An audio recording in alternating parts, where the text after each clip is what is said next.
this business, man. This is not a business that waits for you. Obviously, we had Colby Covington cage side. He wants to fight Leon in July. I'm curious if that's a fight you're interested in, or do you need to see how it plays out? Yeah, I don't know when we'll do it, but yeah, that's the fight that makes sense. And Colby came here and cut weight, you know, and did everything to be here for this fight. He deserves the fight. So it is Leon versus Colby next? Yeah.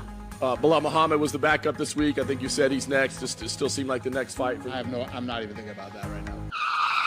Right, Bilal Muhammad, the man everyone loves to hate. He leaves Dana with a soft void in his pants and is at the butt of many MMA fans' jokes. But why does Bilal find himself at the receiving end of all this hate? And why is Dana doing everything he possibly can to stop Bilal getting a title shot? Well, his fighting style is seen as boring. He has a lower finish rate than my missus, with his striking just a couple of steps up from Ben Askren.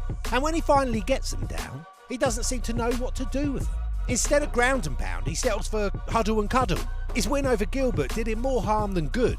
After taking the fight on short notice straight after Ramadan, all fans can really remember from it is that he couldn't beat a one-armed Burns. To be honest, not being able to finish such a damaged Gilbert is not a great sign, especially when you consider some of the absolute monsters in his division. It's a hard road for Bilal. Fans hate on Colby for his trash talk and fake persona, but then shun Bilal for being a boring, nice, humble guy. His 9-fight win streak is impressive, but unfortunately he finds himself in the same division as exciting fighters as Shavkat that have the fans buzzing their tits off. While Bilal's fight history is about as exciting as Izzy taking on Romero, and he has about as much charisma as Sugar Sean on a Valium.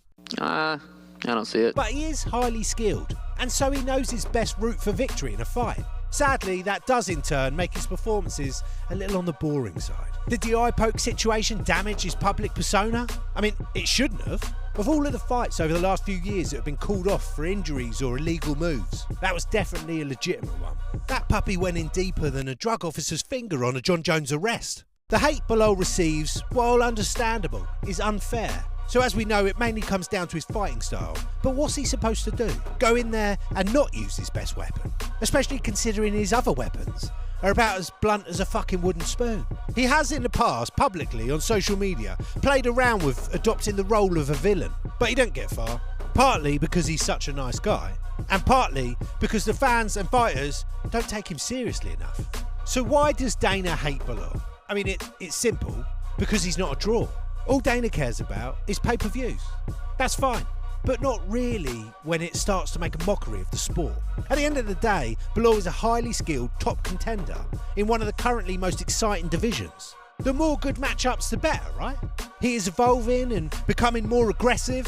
His win streak is impressive. He's willing to face